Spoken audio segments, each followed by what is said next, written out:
What if you have an image, a background, a location, a relocation that you want to use to display it in Storyboarder AI? Image to image is the solution here.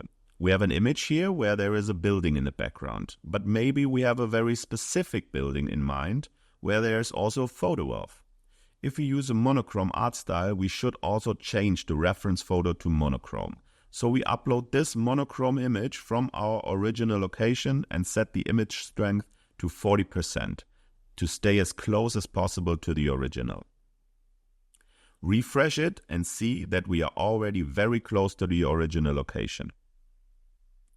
The art style is perhaps not quite the style we had in mind, but the comparison is remarkable. Let's go even further and use our own art style as the new art style of our board.